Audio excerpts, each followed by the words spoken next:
You're listening to the Really Useful Podcast. This is the tech podcast for technophobes from makeuseof.com.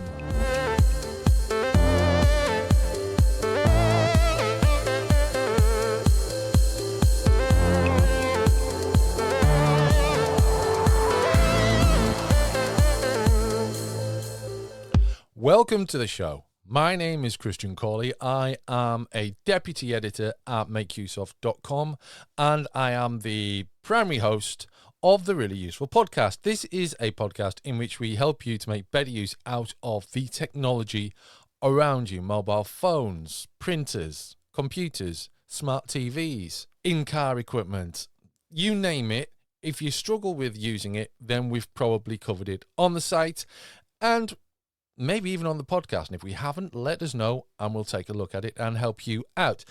Now, in this week's show, we're skipping the news and there'll be no recommendations at the end of the show, but I have got a cacophony of tech tips and tricks for you. We are going to look at how to tether a mobile phone. We're going to look at how to buy a mechanical keyboard, and we're also going to look at digitizing old 8mm and Super 8 home movies. And as if all that wasn't enough, we also have a short discussion on how generative AI is changing the world and what websites will be affected by it, potentially. I'm joined in these conversations with my Make Use Of co-host, Gavin Phillips.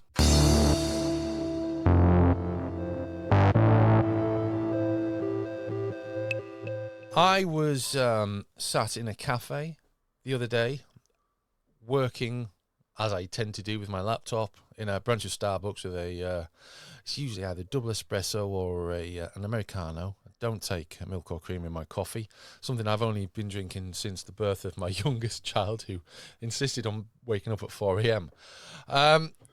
Once you're up at 4 a.m, there's no point going back to bed, is there? No, and something strong, exactly. Sharp. Get you in the zone. Exactly. So, and the reason I was in this cafe specifically was in order to update this article, which is about connecting mobile internet to your PC via tethering. Now, what I'm going to do, I'm going to tell you the 3 ways of doing it, which is quite simple. Then we're going to go through a few stats on which is the fastest way of doing it. So, this is specifically for Android because I don't believe it's particularly simple to do the Bluetooth method or with an iPhone. I'm not even sure you can still do the cabled method. So tethering is basically the method of using the mobile internet that you have on your phone and sending it to your computer. Your computer shares that internet connection and gets you online. It's safer than using sort of like cafe Wi-Fi or whatever. I use it all the time. I've got a really good deal for my SIM card, so it doesn't cost me any extra, and I can use pretty much I can't use as much as I want, but I'm never going to go beyond the limit. So there are 3 ways of doing this. There's with a USB cable, there is with Bluetooth, and there is using your mobile phone's Wi-Fi connection, setting it up as a access point or personal hotspot. These settings are all built in, and the details for how to do each of these you'll find in the article. I'm not going to go into too much detail here. However, I will tell you that using the USB method with the latest versions of Android is simply a case of plugging the USB cable into your computer, plugging the USB cable into your phone, and selecting tethering on the pop-up screen, and that's it. There's no more configuration needed as long as mobile internet is activated. Now, the reason I went to the specific cafe that I went to is because it is in a 5G zone. And that's what I wanted to talk about specifically. So I'm going to go through these in order of, in reverse order, basically. So with Wi-Fi, I found, and of course, mileage is going to vary on this depending on signal strength and all that sort of thing. But with Wi-Fi, on 4G, I had 28.26 megabit per second download and 22.10 megabit per second upload with a ping of 61 meters a second, whereas with 5G the increase was minimal. It was 32.68 megabits per second and 1.52 megabits per second upload with a ping of 39 meters a second.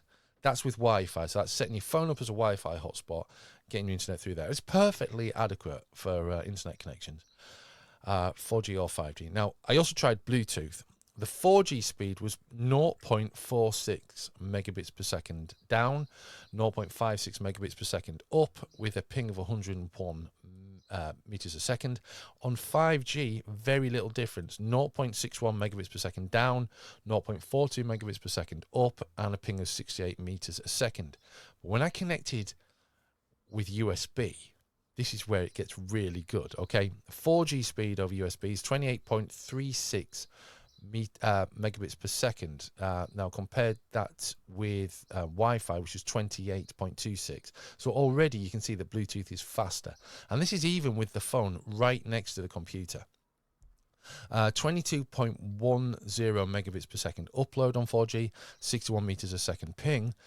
5G speed download, prepare yourselves, 239.59 megabits per second down. 18.26 megabits per second up, which doesn't change too much, but this fits in with 5G is typically faster with downloads and up, and a ping of 26 meters a second. I mean, overall, as you can see, USB is faster than using Wi-Fi, generally speaking, but they're both good. But I sat there for ages waiting for 5G to start working as well. That really annoyed me. Well, it didn't come on straight away. No, 4G is just 4G is just always on now, isn't it? exactly. Yeah.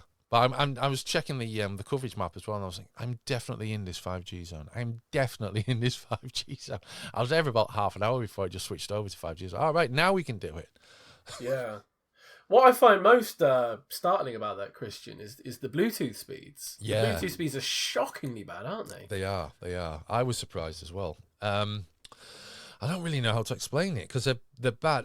The other thing as well is the 5G speeds were tested using a Linux computer, whereas the 4G speeds, which were also done with the Linux computer, but they aren't particularly different to the last time I did this.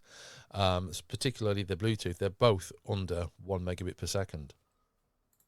God, it's a phenomenal drop off, especially when you compare it to how fast the wired tether is at nearly 250 or 300 megabits a second. There might be a bandwidth issue with Bluetooth, but I disconnected my headset, so I'm not really sure what else it was connected to. But so that's that. That's if you are out and about and you need to use your laptop, use wireless tethering. Or use speed tethering before you think about using someone's Wi-Fi. Gavin, you are the man of mechanical keyboards. I am, yes. I've got very into the old mechanical keyboards. I always enjoyed mechanical keyboards, but people keep sending them to me. That sounds like me and dash cams. Yeah, exactly. Once you do one, they're like, hey, would you like some more? Yeah. To which I often say, yes, I would actually, because I do quite enjoy them. So we've got a list for you of 8 tips on how to buy your first mechanical keyboard. We'll just run through these. So the tips are, you first need to figure out some of the mechanical keyboard jargon. As with anything in tech, there's jargon you got to wade through. Some of the things you might hear when people talk about mechanical keyboards is the feel, and they're talking about how the keyboard feels under your fingers. The keyboard switches, which are the bits under the keycaps, which connect to the keyboard and create the circuit that registers the key press. Bump, which is like a tactile feedback that you can feel each time you press the keyboard down, the key down. Right. Travel distance, the clicky feeling, and the actuation force. Actuation force is quite interesting because that's how hard you have to press on the key to register the switch. So if you have a very light actuation force, the keys will be very, very easy to press, but you may find yourself registering more than one key press at a time, or you may find your fingers slipping between the keys and pressing more than one key at a time. Whereas if you have a very heavy actuation force, you may find your fingers getting a little bit more tired whilst you type, but you're probably going to be more accurate because you're having to press the keys, with greater force and greater accuracy each time. Next up, you want to decide what you'll be using the keyboard for. So it really comes down to typing and gaming, basically. Mechanical keyboards are really good for both. But we'll get onto the switches in a minute, and that sort of leads into it. But you want to find a keyboard that suits what you're going to do most. Yeah. So if you're going to be typing more, maybe go for something a little bit lighter, or the opposite. It really comes down to personal feel. And then obviously it comes down to how much you should spend. Now here's the thing with mechanical keyboards. You could spend $100 to $150 and you will get a really good mechanical keyboard. But once you get into keyboards, you could quite easily spend $300 to $400 if you really want. There's no need to. That's the important thing. So set a budget, look what's in your budget range, and you'll find something good. So the next one will be, what mechanical keyboard size should you choose? What size keyboard do you have, Christian? I have the type that is that's a strange question. It's not really one I've ever answered before. It's like a full width one with a number pad, and then the keys so in a full between the size. main bit. Yeah, full size. Okay, yeah, it's a full size keyboard. Yes, it's a full size. So I've been using a 65% keyboard, which cuts off a huge number of keys. Around 40 keys go from the whole keyboard. But how do you type? Yeah, exactly. Just with one hand. So this keyboard I'm using now has 66 keys, so it doesn't have any of the function keys. It still has arrow keys, but it doesn't have a number pad or anything like that. You can go smaller. You could go to a 40% keyboard, which only has 40 keys, which is, I mean, quite frankly, it's a little bit ridiculous. You have to learn so many extra commands to actually use it properly. So between 65%, 75% is I think, is a really good area. The big thing with mechanical keyboards, of course, is the mechanical switches. And they're the things that determine how fast you can type, the smoothness of how you type, and the noise level of your typing as well. So there are what's known as clicky switches, and each time you press it, it makes an actual audible click every single time. I've got one here. Look, I'll click it for you, and hopefully you can hear it. Can you hear that? Wow, I can hear that. It sounds like you're mating with a cricket. That's a Cherry MX Blue switch, which is one of the well-known, very popular clicky switches. It's a good typing experience, but as you could hear, it's very noisy. You can also get tactile switches, which still give you a bit of a bump when you press them, but it doesn't have an audible click. There are linear switches, which are very smooth, very nice to type on, really good for typing flow. And then you also get silent switches, which it's a bit of a misnomer, the name, because you can never have a truly completely silent switch. Obviously, it's a mechanical thing that you're hitting with your hand. It's going to make noise. But the idea is that the switch itself doesn't create any additional noise. And you should always also go for a repeatable brand. So there's 3 brands that I would suggest every beginner starts with. One of them is Keychron. They make really good, solid keyboards. They're in the $100 to $200 range, which I know sounds a lot, but you buy one of their keyboards and it will last you maybe a lifetime. They're super well built. Yeah, has it been proven a lifetime? I don't know. Okay. But I would say at least, I would say decades. Right. Then there's the SteelSeries ones. I'm sure most listeners have heard of SteelSeries, the big gaming brand. They also make really high quality mechanical keyboards that are well suited for beginners. And then there's another company that I always like to recommend, and they're called Ducky. They have the best mechanical keyboard name, but their keyboards are extremely high quality. And again, you'll be able to pick one up in the sort of $100 to $200 range. Now, all of those things combined add up to a very good mechanical keyboard for a beginner. The other tip I would give for beginners is don't overthink it, and don't get overwhelmed with the range of selections and choices that there are, because you might buy one keyboard and it might not be right for you. But thankfully, mechanical keyboards actually hold their value really, really well, because it's Okay. a massively popular area at the moment. There's a lot of interest in it. You'll see people on YouTube and TikTok showing off their keyboards and stuff like that. So if you realise it's the wrong one, don't panic. Make sure you keep your box. Always keep your boxes. And you'll be able to sell it, maybe at a slight loss, but you won't lose a great deal on it. A few years ago, I tried to do something, which I regret. Well, I don't regret doing it. I regret the outcome of it. It was terrible. Basically, I wanted to digitize some old cine film, and my dad wasn't keen. So, in order to make my point, I bought an exact replica of his projector, which was bought in the sort of late 60s, early 70s. And then I proceeded to film a projection onto a white wall. And the results were absolutely appalling. I can't express how bad they were. But at the time, I thought, yes, I can do it. Don't know why I thought that. It was terrible. Now, as time progresses, it turns out there was actually a problem with that projector in terms of the actual framing of the image. I've since discovered, because I spent money on getting the films professionally converted. And I've recounted this experience in the recent guide, brand new article on Make Use Of, called How to Digitize Old 8mm and Super 8 Cine Film for DVD or USB, and in which I've provided two example films, one of both the exact same reel, I should add, one of which was me recording the film projected on a screen with a digital camera, and the second one is there's also a photographic comparison of a freeze frame from the two conversions, and then there's an example of the professionally converted version.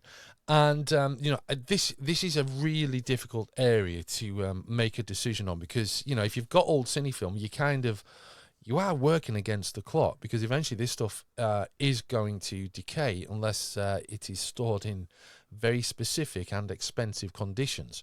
So if you have old cine film, you really do need to get it converted ASAP and get it converted to a digital format so you can continue to enjoy it and share it or whatever. I did at one point consider hiring a reel-to-reel converter or buying a reel-to-reel converter, but then I discovered that there's various things, cleaning things and digitization procedures that are involved with hiring a company to do it for you. There's a thing called Wetgate, for instance, where they, as well as cleaning the film, the digitization takes place with the film submerged in water, which reduces the impact of scratches, for example, and gets the colours mixed more accurately in those scratches, so it mitigates any sort of issues like that in the film. The results are absolutely astonishing. Unfortunately, the samples I've provided on the site are silent, because it's the type of film with no audio on it. So I am planning a little family project over the next few months is to get some sound effects onto these things. But I have to say, my dad was absolutely blown away, and we did these conversions. There's a further 4 or 5 reels that were also converted, which means we can watch them anytime as a family. They're on they send it back to you on a USB stick. There's many companies that do this for you. So I've provided a list of things, and this is where we're going to just finish this on this list of things that you should look for with a conversion business that you are going to consider sending, these quite important and usually priceless films too. So it's relatively local. It will clean the film before conversion. It will perform frame-by-frame scanning. It will use Wetgate scanning, which I explained a few moments ago. It will do color correction on older films. You'll see in the image that I've shared that there's a bit of fading in the film as well before it was sent away. Improve audio if there's any recorded, and offers physical media and a downloadable version of the digitized film, and also promises a reasonable turnaround. I'm absolutely delighted with the outcome of this conversion. It wasn't until I checked, just preparing this article, checked the old version from, I think I recorded it in 2009, just how poor that effort was. Oh no. The difference between the two is quite substantial, isn't it? The level of Yeah. detail. I think it's the colouring more than anything that the professional conversion brings back to the film is quite astounding, really. It is. It is amazing. Just for clarity, the boy on the right in the photos, that's me. Ah, what a handsome chap. Unsurprisingly blonde as well. Yeah, yeah, absolutely. So that's quite interesting. So can I ask Christian then how much that sort of this process cost you? Because that'd be quite interesting. I can't remember. It Okay. was somewhere in the. I went halves with my sister. It was something that was somewhere in the region of around £200-250. So But like as I said, there was $350-ish. yeah, something like that. But as I said, there were 5 reels of varying lengths. That's not bad, is it? Especially when you consider what you're preserving. So it's well worth the outlay if you've got this sort of real film laying around. Like you said, it really isn't going to last forever, you know. Exactly. Definitely worth doing if you've got some old cine films, I think. Certainly a better option than what I did in 2009. We'll move on now, because we've talked about ChatGPT and generative AI, which is kind of what it is. It's all these various ways you can use AI through ChatGPT to create things. It's not just ChatGPT. There's the exact same problem we had last time we discussed creating art with AI. I've forgotten the name of the one that I use all the time. What, Mid-Journey? No. I can't remember the name of the other one I've used. Anyway, things like Mid-Journey. So we've compiled a list of platforms most at risk of the negative effects from generative AI. This is quite an interesting list, Gavin, isn't it? It is quite an interesting list. We'll go through the list, and then I've got some issues with some of the selections on here. So we'll go through the list first, shall we? Okay, so number 1 is Quora, which is like this question and answer thing that we see on the internet. Often you type something in and the first result is from Quora. Number 2, Reddit, which is kind of like the forum of the internet. There's Pinterest as well, and DeviantArt. There's one called Artful, which I'm not familiar with, and another one called ArtStation, which I'm only sort of slightly aware of before today. Now, the article concludes that the rise of generative AI presents several challenges for social media problems, and as AI models become more advanced, they will increasingly be able to replicate the creative power of humans, which could render some social media platforms irrelevant. What do you think? I just can't see it. I don't understand how the whole idea of social media platforms, right, is the social element. And I know some of the social media platforms we use have been going away from that in years. Yeah. But if something like, for example, Twitter, say, was suddenly, well, more full of AI bots than it already is, it would become utterly useless, wouldn't it? So the core element of if social anyone media, notices. yeah, exactly. But the core element of social media is the social part, isn't it? Yeah. And with the greatest of respect to our colleague who has written this, I think it sort of misses the point of why people go to websites like Reddit, in terms of you don't always go there to ask a question or to find out information. Sometimes you go there to scroll through a thread and see what people have said about a topic and what have you. And if all of that topic and all of that thread were dominated by chatbots just giving each other the same information over and over again, it would become utterly dull. It also, for me, ignores the fact that at the moment, generative AI chatbots can only create information based upon what is already written. Now, until we have a truly general AI, which is the one where it can create anything out of anything, these phrases and these comments will have to be based upon what is therefore already written. So it's not like it can go out and start replacing humans on these forums, because it still needs the humans to write what it's going to write in the future. So Yeah. it's not quite there for me, if you see what I mean. Well, I think it actually raises another point, which is what I honestly actually thought you were going to raise, with regards to the art. Okay, because I'm wondering, at Make Use Of and at many other websites, I'm absolutely certain there is the whole issue of how generative AI is used, and obviously we're not going to be writing articles that we haven't written. We're not going to be publishing articles that have been written by AI. There may be a case for using AI to sort of plan article ideas, draft outlines, that sort of thing. Now, my feeling with these artistic things here, artful and not so much Pinterest, but DeviantArt, I can't see there being a situation where, unless there's like a subsection to those sites where AI is used to create art pieces.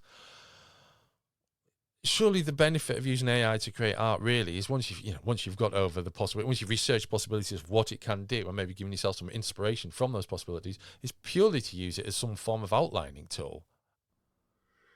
Yeah, so some of the guys I know in game development use some of these tools for a similar purpose. If they're building up sort of what they want, like feel boards or mood boards for the games. Yeah, absolutely. Or like if they're trying to design some like user experience elements, like the buttons you'd click on and that sort of thing. So using these sorts of tools to iterate several different versions of how something might look quite quickly, and then being like, right, I like that element, I like that, and then going on to creating the actual art and the actual design and the actual, most importantly as well, the actual code themselves. Yeah. So it absolutely does have uses. I just think in many cases the whole like it's going to kill social media, or it's the end of the world, we're all going to lose our jobs, is just a little bit overhyped at the moment. I think the only thing that's going to kill social media is the social media companies themselves, but there you go.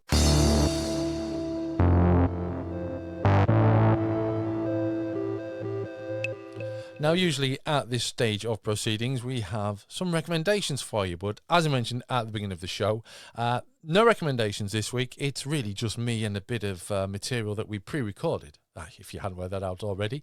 It's just me and Audacity and some WAV files of myself and Gavin chatting. In fact, it's probably worth us discussing in future how we actually record the Really Useful podcast. If you're interested in podcasting yourself, then I think that's something we will probably do, because we've managed to streamline this into quite a simple, straightforward, we'll say, process. Turnaround is probably just a couple of hours, including recording, editing, and uploading. So, that's worth us sharing with you at some point in the future. But until then, in the meantime, you've been listening to the Really Useful Podcast, the tech podcast for technophobes from makeuseof.com. You can find everything that we've discussed in the show in the show notes. You'll find links to myself and Gavin on Twitter. And, of course, you can get in touch with us via Twitter or Make Use Of through the Make Use Of Facebook page. Email us directly by searching at makeuseof.com for our email addresses and our profile pages. You'll find everything that you need there. And in the meantime, if you've heard anything here that you found useful, tell people. If you've found something that you know someone else will find useful, let them know. Share the podcast far and wide. And if you're feeling particularly charitable, you can leave us a review on Apple Podcasts. We'll be back for a new show next week. Until then, it's goodbye from us.